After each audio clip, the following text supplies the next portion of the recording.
I was on a research boat in the Pantanal Wetlands, just watching a caiman sunbathing on the riverbank. Massive thing, maybe 8 feet long. Then I saw movement in the water, ripples, nothing else. It happened in 3 seconds. This spotted cat exploded from the river, landed on the caiman's back, and I heard the crunch from 50 feet away. The caiman went limp instantly. The jaguar dragged it into the jungle like it was a rag doll. I thought I knew big cats, lions, tigers, leopards. But this was something different. This was a cat that hunts crocodiles. What's up, arena warriors? That testimony? Based on actual field observations from biologists studying jaguars in South America, and what they've discovered is absolutely insane. Every other big cat on Earth follows one rule: stay out of the water. Lions won't mess with crocodiles. Leopards avoid rivers. Even tigers, who actually like swimming, won't actively hunt crocs, unless they have to, pass. But there's one cat that looked at that rule and said, nah. The jaguar, the only big cat that evolved to hunt armored, prehistoric killing machines in their own element. And they don't just hunt small prey, they target caimans up to 10 feet long. Today we're investigating how a tree-dwelling forest cat became nature's most unlikely aquatic hunter. The biology, the evolution, and the brutal efficiency that makes this possible. Before we dive in, quick question. What's the craziest predator-prey matchup you've ever seen? Drop it in the comments, because this one's gonna blow your mind.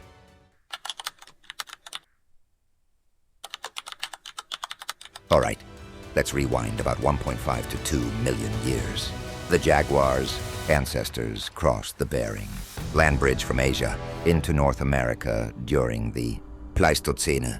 These early jaguars, called Panthera onca augusta, were actually bigger than modern jaguars. They were built for hunting megafauna, giant ground sloths, ancient bison, massive prey that required power. But as they moved south into Central and South America, everything changed.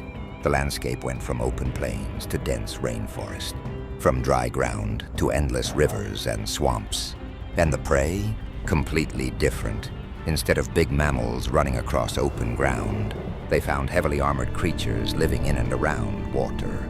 Turtles with shells like tanks, and caimans, crocodilian relatives with bone-plated skin. The adaptation. So evolution had a choice: try to compete with the existing forest hunters for limited terrestrial prey, or develop a completely new niche that nobody else was exploiting. The jaguar chose water, and that decision created the most unique big cat on Earth. They got stockier, more muscle, lower center of gravity, perfect for stability in water and grappling with struggling prey. They developed massive chest muscles and paddle-like paws for swimming. But the real game changer? The bite. And we need to talk about that bite. Patrick, at investigation board. Time for the biology breakdown, because this is where the jaguar goes from cool cat to biological nightmare. Let's talk bite force. Lion, about 650 PSI. Tiger, around 1 through 50 PSI. Impressive, right? The jaguar, estimated at 500 PSI. The strongest bite force relative to body size of any big cat. But it's not just about power. It's about technique. Lions kill by suffocating their prey, throat bite, wait for them to stop breathing. It's effective but slow. The technique. Jaguars don't have time for that. They use what's called the occipital bite. They drive their canines directly through the skull, into the brain. Instant kill. Lights out.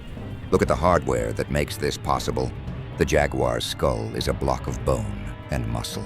Massive. Sagittal crest, that ridge on top of the skull, for attaching jaw muscles. Short, thick canines designed not for slashing, but for punching through bone. They're the only big cat that routinely kills this way. And there's one specific reason. Their primary prey has armor that would break a lion's teeth. So who are they hunting? Meet the Jaguar caiman. the most common caiman in the Pantanal Wetlands where jaguars hunt. These aren't small lizards.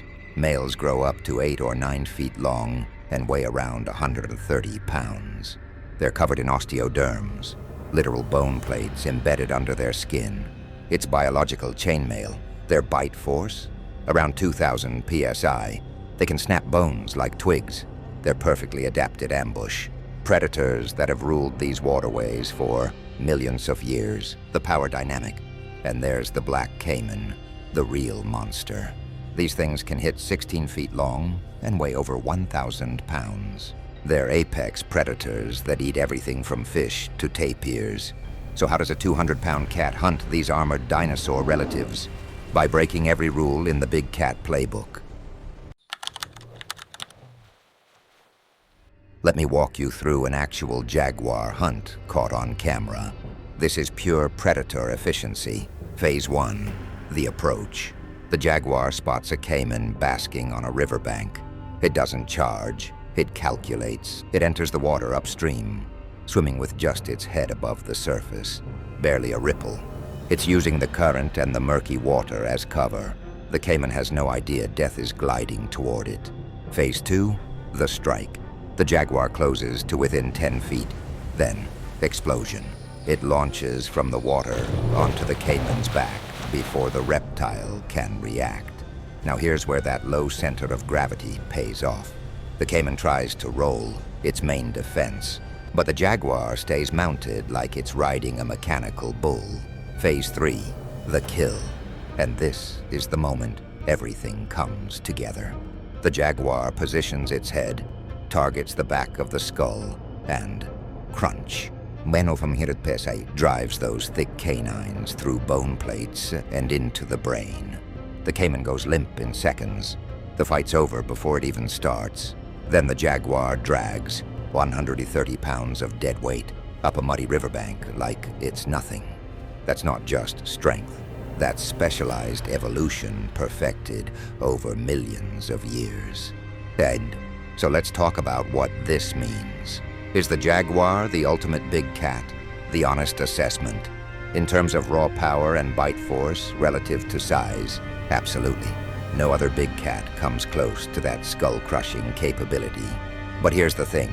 They evolved for a very specific niche. They're masters of the South American wetlands. Put a jaguar on the African savanna against a pride of lions? Different story. The real lesson. This case teaches us something critical about evolution. Specialization beats generalization in the right environment. Lions are generalists. They hunt a wide variety of prey in open terrain. Jaguars are specialists. They perfected one incredibly difficult skill that no other cat attempted. They looked at an ecological niche everyone else avoided, hunting armored reptiles in water, and they conquered it through sheer biological innovation, the conservation angle. But here's the sad reality. Jaguars are listed as near threatened. Their numbers are declining. Why? Habitat destruction, cattle ranching. The same wetlands they evolved to dominate are being drained and converted to farmland. The caiman killer is losing its kingdom not to another predator, but to human expansion. So what's your take, arena warriors? Does the jaguar's specialized skull-crushing technique make it pound for pound the most impressive big cat? Or do you give that title to lions and tigers? Drop your honest opinion in the comments. And if you've ever been to the Pantanal or seen jaguars in the wild, tell me your story. I want to hear about it. If this investigation gave you a whole new respect for jaguars, hit that like button, subscribe to Patrick's Arena for more deep dives into nature's most incredible predators. Before you go, if you want to see my analysis of the Champawat tigress, that video's on your right. On your left, the killer bees investigation. Both are deep dives you won't want to miss. I'm Patrick. This is Patrick's Arena, where we investigate evolution's greatest experiments and the predators they created. Stay curious, stay hungry for knowledge, and I'll see you in the next case.